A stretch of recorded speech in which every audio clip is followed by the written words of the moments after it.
ನಮಸ್ಕಾರ.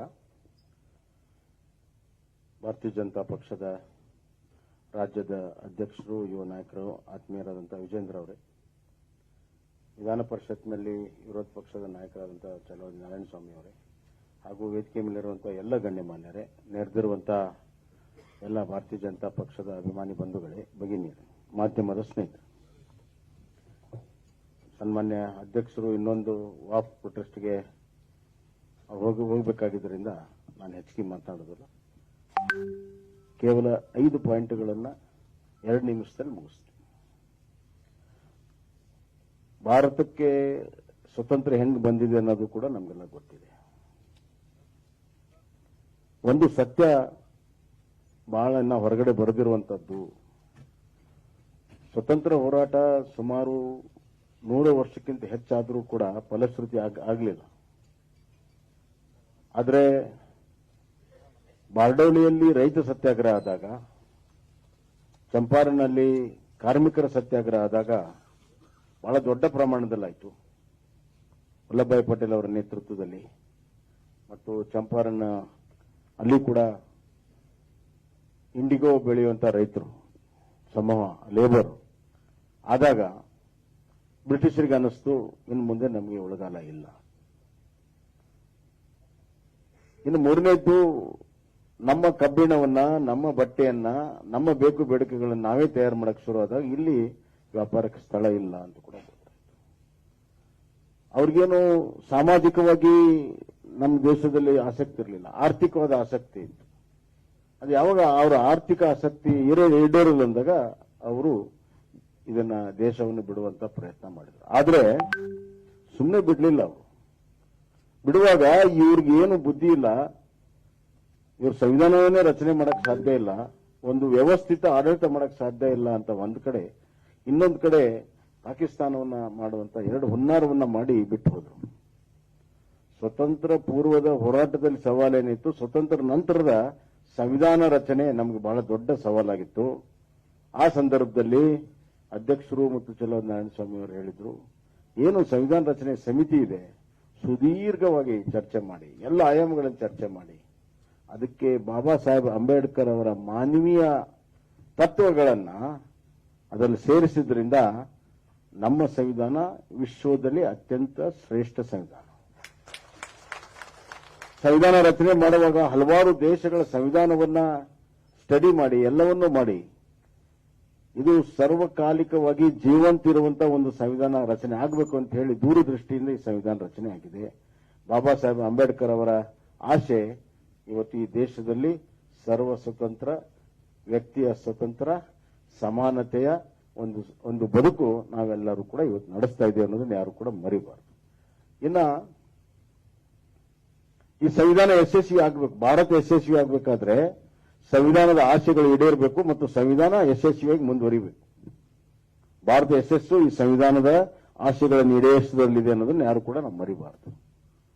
ಆದರೆ ಆಡಳಿತಕ್ಕೆ ಬಂದಂತ ಕಾಂಗ್ರೆಸ್ ಪಕ್ಷ ಪ್ರಾರಂಭದಿಂದನೂ ಕೂಡ ಬಾಬಾ ಸಾಹೇಬ್ ಅಂಬೇಡ್ಕರ್ ಅವರನ್ನ ಯಾವ ರೀತಿ ತಿರಸ್ಕಾರ ಮಾಡಿದ್ರು, ಬಾಬಾ ಸಾಹೇಬ್ ಅಂಬೇಡ್ಕರ್ ಸಂಸತ್ತಿಗೆ ಬರೆದಂಗೆ ನೋಡ್ಕೊಂಡಿದ್ರು, ಅದೇ ರೀತಿ ಅವರು ರಚನೆ ಮಾಡಿರುವಂತಹ ಸಂವಿಧಾನದ ಬಗ್ಗೆಯೂ ಕೂಡ ಅವ್ರಿಗೆ ತಿರಸ್ಕಾರ ಇತ್ತು, ಆ ಮನೋಭಾವನೆಯಿಂದ ಇತ್ತು.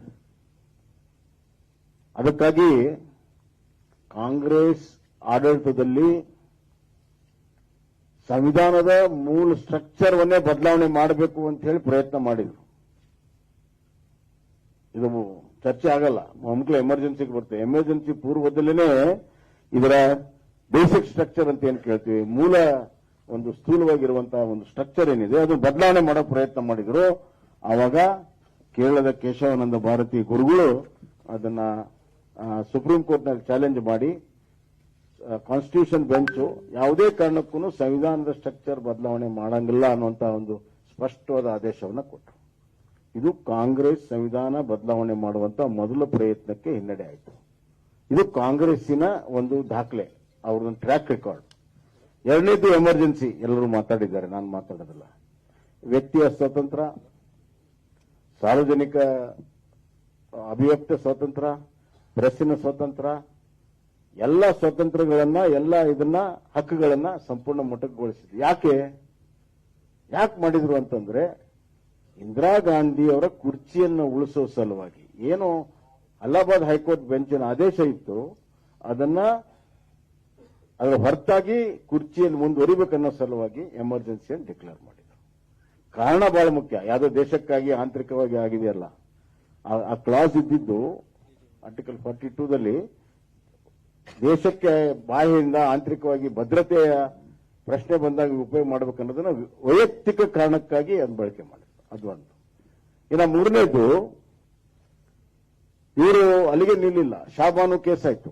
ರಾಜೀವ್ ಗಾಂಧಿ ಅವರು ಪ್ರಧಾನಮಂತ್ರಿ ಇದ್ರು. ಶಾಬಾನು ಕೇಸ್ ಬಹಳ ಸಿಂಪಲ್. ಒಬ್ಬ ಮುಸಲ್ಮಾನ್ ಹೆಣ್ಮಗಳಿಗೆ ಅವಳಿಗೆ ತಲಾಕ್ ಕೊಟ್ರೆ, ಡೈವರ್ಸ್ ಕೊಟ್ರೆ ಅವಳಿಗೆ ಜೀವನೋಪಾಯ ಕೊಡಬೇಕು ಅಂತ. ಒಬ್ಬ ಹೆಣ್ಮಗಳಿಗೆ ಜೀವನೋಪಾಯ ಕೊಡೋದನ್ನ ವಿರೋಧ ಮಾಡಿ ಸಂವಿಧಾನ ತಿದ್ದುಪಡಿಯನ್ನ ಮಾಡಿ ಆ ಸುಪ್ರೀಂ ಕೋರ್ಟ್ ಆದೇಶವನ್ನ ನಲ್ಲಿಫೈ ಮಾಡಿದ್ರು. ಸಂವಿಧಾನದ ವಿರುದ್ಧ, ಸಂವಿಧಾನದ ಸಮಾನತೆಯ ಆಶಯ ವಿರುದ್ಧ ಇವತ್ತು ಕಾಂಗ್ರೆಸ್ ನಡ್ಕೊಂತು ಆ ಕೇಸಲ್ಲಿ. ಇನ್ನು ಇವತ್ತು ಈ ಸಂವಿಧಾನವನ್ನ ಉಳಿಸಿರುವಂತದ್ದು ಕಾಂಗ್ರೆಸ್. ಸಂವಿಧಾನ basic structure ತೆಗೆದಕ್ಕೆ emergency Shah Bano case ಸಂವಿಧಾನವನ್ನ ಹೆಂಗೆ ತಿರುಚಿ ಸಂವಿಧಾನವನ್ನೇ ಬುಡಮೇಲ್ ಮಾಡುವಂತಹ ಪ್ರಯತ್ನ ಮಾಡಿದ್ದು ಅವ್ರ ಕಾಂಗ್ರೆಸ್ನ ಟ್ರ್ಯಾಕ್ ರೆಕಾರ್ಡ್. ಆದರೆ ಇವತ್ತು ಸಂವಿಧಾನ ಉಳಿಸಿರೋದು ಯಾರು? ಸಂವಿಧಾನವನ್ನು ಉಳಿಸಿರುವಂತದ್ದು ಸುಪ್ರೀಂ ಕೋರ್ಟ್. 2 ಜಡ್ಜ್ಮೆಂಟ್ಗಳು, ಕೇಶವಾನಂದ್ ಭಾರತೀಯ ಜಡ್ಜ್ಮೆಂಟು, ಇನ್ನೊಂದು SR ಬೊಮ್ಮಾಯಿ ಅವರ ಫೆಡರಲ್ ಸ್ಟ್ರಕ್ಚರ್, ಅಂದ್ರೆ ರಾಜ್ಯಗಳ ಒಕ್ಕೂಟ ವ್ಯವಸ್ಥೆಯನ್ನ ಉಳಿಸಿಕೊಂಡಿರುವಂತದ್ದು. ಇವೆರಡು ದಾಖಲೆಹಾರ ಆಗಿರುವಂತಹ ಲ್ಯಾಂಡ್ ಮಾರ್ಕ್ ಜಡ್ಜ್ಮೆಂಟ್ಗಳಿಂದ ಇವತ್ತು ಸಂವಿಧಾನ ರಕ್ಷಣೆ ಆಗಿದೆ. ಇನ್ನು ರಾಜಕೀಯವಾಗಿ ಸಂವಿಧಾನ ಉಳಿಸ್ತವ್ರು ಯಾರು? ಕಾಂಗ್ರೆಸ್ಸಿನ ದಾಖಲೆ ನಮ್ಗೆ ಗೊತ್ತಿದೆ. ಸಂವಿಧಾನ ಪುಸ್ತಕ ಹಿಡ್ಕೊಂಡೇ ಅದರ ಹೆಂಗ್ ಖಾಲಿ ಪೇಜ್ಗಳನ್ನ ಹಿಡ್ಕೊಂಡಿದ್ರು ಅದೇ ಅವರ ನಂಬಿಕೆ. ಶೂನ್ಯ ನಂಬಿಕೆ, ಸಂವಿಧಾನದಲ್ಲಿ ಶೂನ್ಯ ನಂಬಿಕೆ ಅನ್ನೋದು ಅವರು ಹಿಡ್ಕೊಂಡಿರುವಂತಹ ಸಂವಿಧಾನದಲ್ಲಿ ಖಾಲಿ ಪೇಜ್ಗಳೇ ಸಾಕ್ಷಿ. ಭಾರತೀಯ ಜನತಾ ಪಕ್ಷ ಸಂವಿಧಾನದಲ್ಲಿ ಸಂಪೂರ್ಣ ನಂಬಿಕೆ ಇಟ್ಟು ಇವತ್ತು ಕೆಲಸ ಕಾರ್ಯಗಳನ್ನು ಮಾಡಿದ್ರು. ಅಂಬೇಡ್ಕರ್ ಹೇಳಿದ್ರು 370 ಆರ್ಟಿಕಲ್ ಟೆಂಪರರಿ ಆಗಿರಬೇಕು ಅಂತ. ಅದರಲ್ಲಿ ನಂಬಿಕೆ ಇಟ್ಟು ಇವತ್ತನ್ನು ತೆಗೆದ್ರು. ರಿಸರ್ವೇಷನ್ ಅನ್ನ ಮುಂದುವರಿಸಬೇಕು ಅಂತ ಆಯ್ತು, ಅದು ನಂಬಿಕೆ ಇಟ್ಟು ತೆಗೆದ್ರು. ಹಿಂದುಳಿದ ವರ್ಗಕ್ಕೆ ಸಂವಿಧಾನ ಸ್ಥಾನಮಾನ ಕೊಡಬೇಕು ಹಿಂದುಳಿದ ವರ್ಗದ ಆಯೋಗಕ್ಕೆ ಅಂತ, ಅದನ್ನು ಮಾಡಿದರು. ಇವತ್ತು